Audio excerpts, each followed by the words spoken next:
کے پی کے ضلع کرم میں 2 گروپوں میں تصادم، فائرنگ کے نتیجے میں 11 افراد جاں بحق، 8 افراد زخمی۔ واقعہ پاک افغان سرحد کے قریب پیش آیا۔ سیکیورٹی فورسز نے علاقے میں ناکہ بندی کر رکھی ہے۔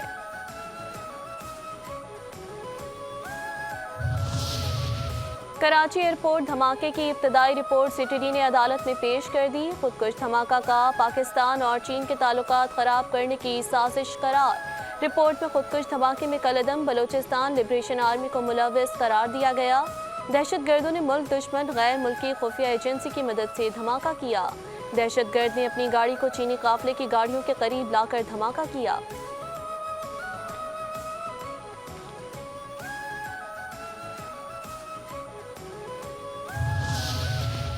خبردار، کراچی میں موٹر سائیکل پر خواتین کو لفٹ دینا مہنگا پڑ سکتا ہے۔ کورنگی میں لیڈی ڈکیت نے لفٹ لینے کے بہانے موٹر سائیکل سوار شہری کو لوٹ لیا۔ شہری عوامی کالونی میں واردات کے مقدمے کے لیے درخواست جمع کروا دی۔ درخواست میں کہا نقاب پوش مسلح ملزمہ نے لفٹ مانگی۔ بیک اپ پر 2 موٹر سائیکلوں پر سوار 3 ملزم موجود تھے۔ 5 نمبر ماڈل پارک کے پاس خاتون نے اترنے کو کہا۔ ملزمہ نے موٹر سائیکل سے اتر کر بیگ سے اسلحہ نکال کر سینے پر رکھ دیا۔ سرِ عام نقدی اور موبائل فون لوٹا، تشدد کا نشانہ بھی بنایا۔ واردات کے بعد ساتھیوں سمیت فرار ہو گئی۔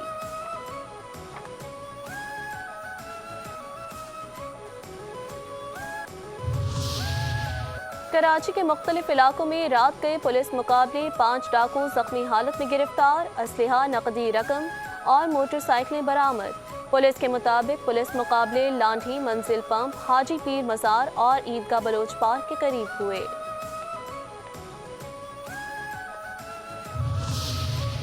کراچی کے علاقے فیڈرل بی ایریا میں عبدالباسط ایڈوکیٹ کی 3 سالہ بیٹی کا زیادتی کے بعد بہیمانہ قتل، کراچی بار نے آج عدالتی کارروائیوں کا بائیکاٹ کر دیا۔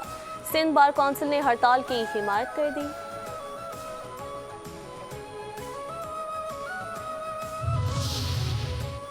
کراچی کے علاقے سراب گوٹ کی ندی میں 2 روز قبل ڈوبنے والے بچے کی لاش تاحال نہ مل سکی۔ گزشتہ روز اندھیرا ہونے کے باعث تلاش کا کام روک دیا گیا تھا۔ تیسرے دن پھر تلاش کا کام جاری، 4 غوطہ خور ٹیمیں تلاش میں مصروف۔ عزیر کی چپل ندی میں گر گئی تھی، چپل نکالنے گیا، پیر پھسلنے کے باعث ندی میں ڈوب گیا۔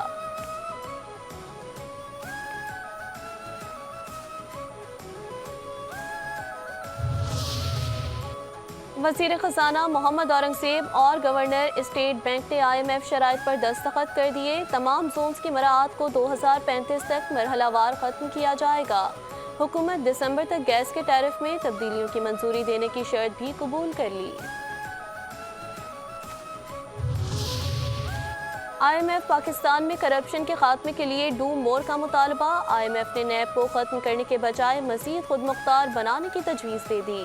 IMF کا کہنا ہے کرپشن کے خلاف مقدمات میں سیاسی مقاصد کے لیے ہراسگی کو ختم کیا جائے۔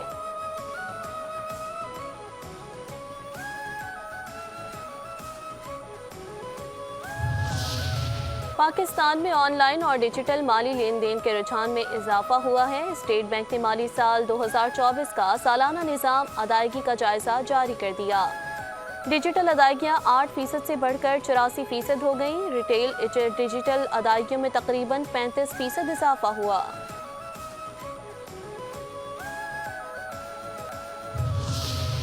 امریکی ریاست فلوریڈا میں سمندری طوفان نے تباہی مچا دی، مختلف حادثات اور واقعات میں 17 افراد ہلاک۔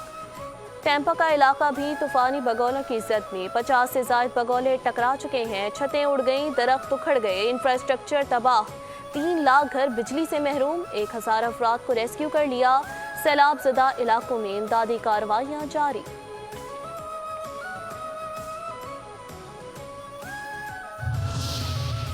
امریکی ریاست میں صدی کے سب سے بڑے طوفان ملٹن سے $50 ارب تک کا نقصان کا خدشہ۔ امریکی صدر جو بائیڈن کی صحافیوں سے گفتگو، کہتے ہیں خطرناک طوفان کے امریکی صدارتی انتخابات پر بھی گہرے اثرات مرتب ہوتے نظر آ رہے ہیں۔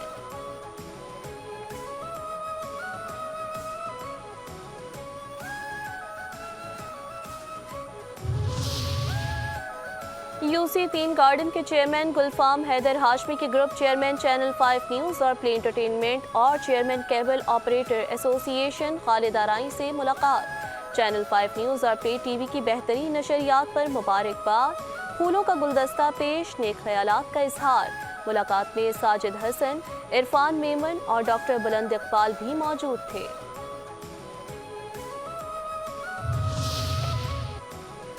صحت انسانی زندگی کا معاملہ ہے، غفلت برداشت نہیں کی جا سکتی۔ وزیر اعلیٰ پنجاب مریم نواز کی جوبلی ٹاؤن میں نجی اسپتال کے دورے کے موقع پر گفتگو۔ کہتی ہیں نجی اسپتال کے سسٹم اور تجربات سے استفادہ کر کے ہیلتھ سسٹم کو بہتر بنائیں گے۔ ایئر ایمبولینس سے روز قیمتی جانیں بچانے میں قابل قدر کامیابی حاصل کر رہے ہیں۔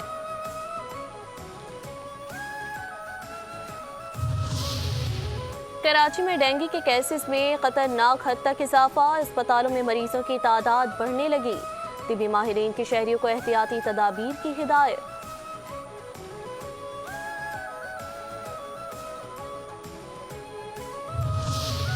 پنجاب میں ڈینگی کے 149 کیسز رپورٹ۔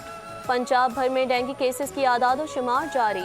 ترجمان محکمہ صحت کے مطابق ایک ہفتے میں 997 رواں سال ڈینگی کے 3285 کیس رپورٹ ہوئے۔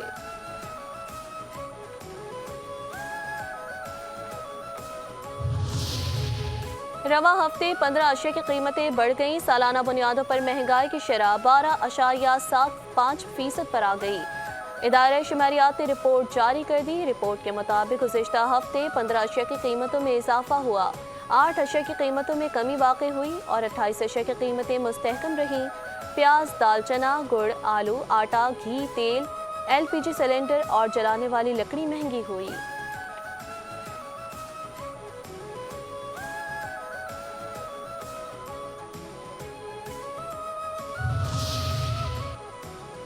SSGC بھی کے الیکٹرک کی ڈگر پر چل پڑا۔ کراچی کے مختلف علاقوں میں بجلی کی غیر اعلانیہ اور طویل لوڈ شیڈنگ کے بعد گیس کی لوڈ شیڈنگ۔ خواتین کو امور خانہ داری میں شدید مشکلات، سینکڑوں شہری گھروں سے فکر معاش کے لیے بغیر ناشتے کے روانہ۔ SSGC نے لوگوں کو گھر میں کھانے پکانے سے بھی محروم کر دیا۔ نیو کراچی، PIB، سرجانی ملیر، جعفرات طیارہ، لانڈھی، محمود آباد اور دیگر علاقوں کے شہری گیس کی لوڈ شیڈنگ سے متاثر۔